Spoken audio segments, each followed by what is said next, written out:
Actual po talaga yung ipapakita natin sa inyo. Oh, maklaro ba ni? Murag di po maklaro guys. Oh, yun. Yun ang di makita. Ano man to?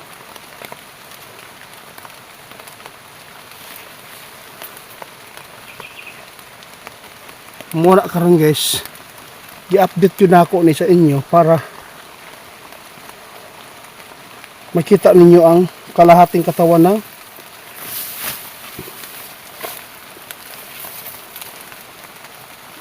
malisuran. Lisod kay agi andri guys. Diri nalilian ni Ramil. Kana guys, oh, kana nga part niya, oh. Yun po, nakalagay po yung ano doon guys, half ng kalahati ng katawan no, ng manananggal. Guys, update po sa nakita ni Ramil dito sa may puno ng kawayan. Kung saan po, malapit lang po tayo dito sa puno ng niyog na nakita po namin ni Brad Arman yung kalahati po ng katawan po ng manananggal. Kaya ngayon, si Ramil po, inutusan ko muna na para po kumuha po siya ng pala para po ay ilibing na lang po natin dito.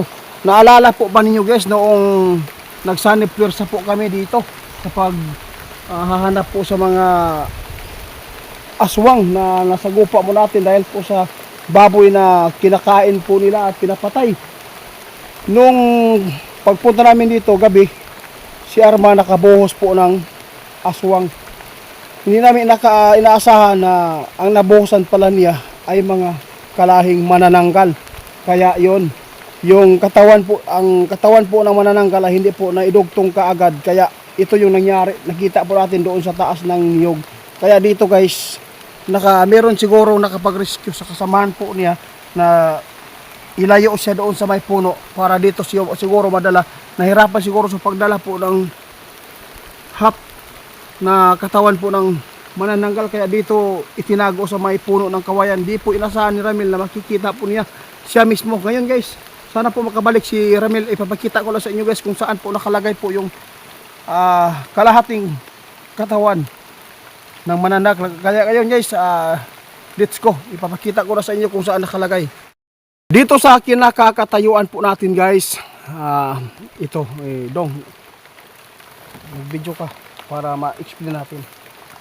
Dito sa kinatatayuan natin guys, malapit lang po tayo kung saan nangyari ang ating nakikita po na half no, katawan ng ano, manananggal doon sa taas ng niyog. Kaya pala nabali yun, yung paluwa ng niyog, kasi may kumuha, may umakyat pala doon para hilain po yung pababa yung ano, kasamahan po nila na yung mga paa, half ng manananggal na katawan. Kaya dito po siguro niya hinila hanggang dito, hindi po kinaya. O ito, dito guys nakalagay po ngayon yung ano, nakita ni Ramil. Si Ramil ngayon nandoon po sa pigiri para po ay maghiram ng pala. Posible walang pala. Hihintayin ko lang po kasi medyo malayo-layo pa dito.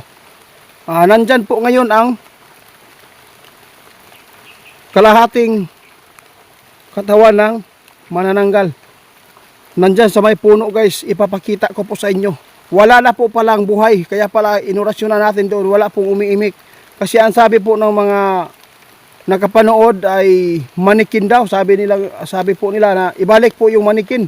Hindi po manikin yun, kundi part po sa katawan ng manananggal. Dito na tayo sa baba. Pagmasdan natin muna, magpatulong lang tayo mamaya kay Brad Ramil kung sakali man na makabalik siya kagad dito para po matulungan ako na ilibing na lang po yung okay. Galing pa ako sa hospital guys, no? Hindi pa kami nakalabas dahil po ay nandoon pa si Bibi Boss. Tinawagan lang po akong Ramil kaya agad akong pumunta dito. Grabe yung nakatago guys. Makikita natin guys. Yun.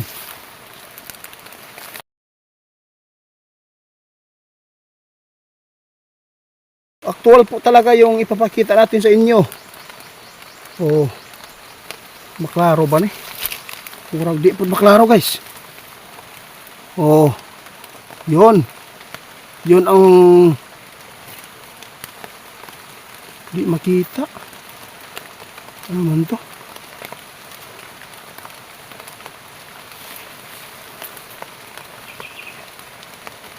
Muna karon guys, i-update yun ako ni sa inyo para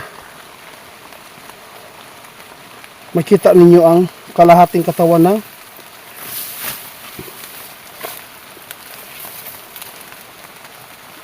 malisuran. Lisod kay agi andri guys. Diri nalilian ni Ramil. Kana guys, oh, kana nga part niya, oh. Yun po, nakalagay po yung ano doon guys, half ng kalahati ng katawan, no, ng manananggal. Dito hinila. Hindi po siguro kinaya ng naghila dito kasi po mabigat. Nakahandusay po siya doon guys. Ay, kalisudan ni doon, eh. Ambil ako doon. Ay lang, ay lang.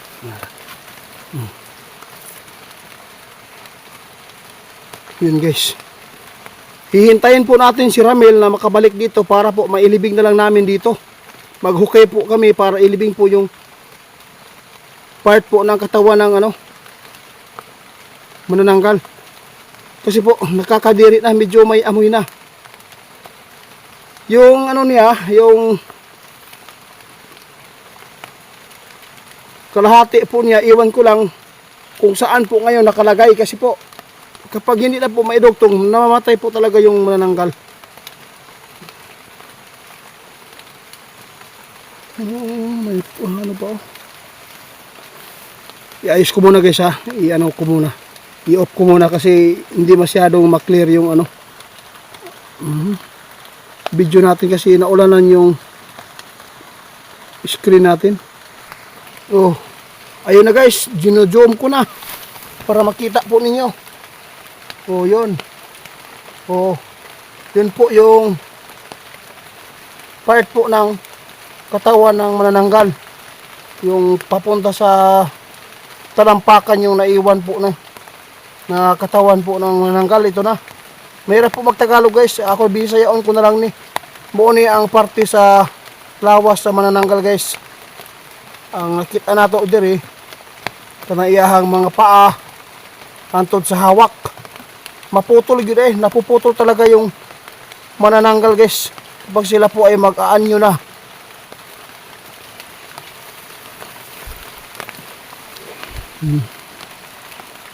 Malaking tao ito guys, oh.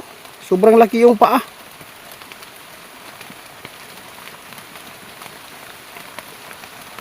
Grabe, hindi ko talaga inasahan na makita po natin dito.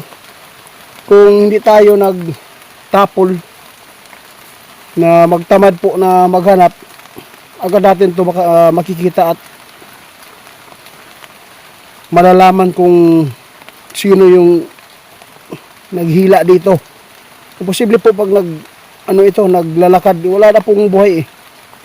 Yung ano niya, yung kalahati na yan, iwan ko lang, siguro baho na Japon to. Ito na po yung update natin guys tungkol po sa manananggal na nakita po natin doon sa taas ng niyog. Dugay ang Ramil, eh.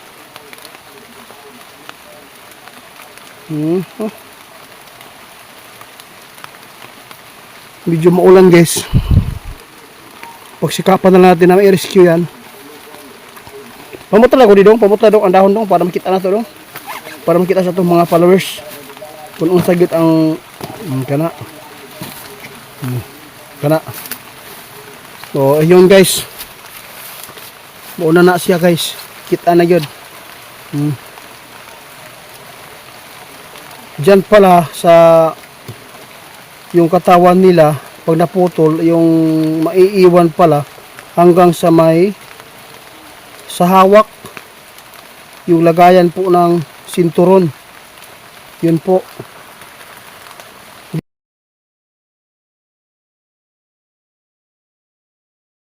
Oo, kasi po nakakaawa dahil po tao din sila. Oo. Ang hinihintay ko lang po dito si Ramil na matulungan tayo. Dito lang natin ililibing guys kasi parang wala pong bato yung lupa dito.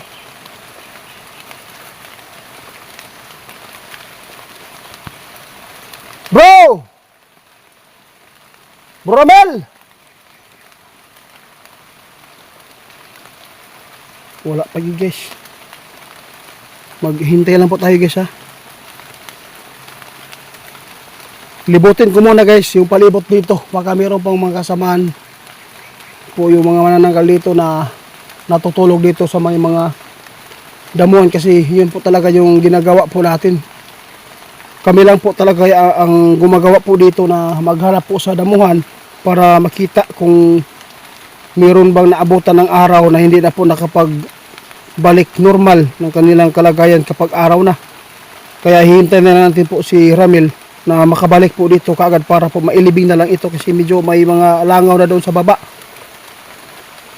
Mahirap po daanan dito guys dahil po tok-tok.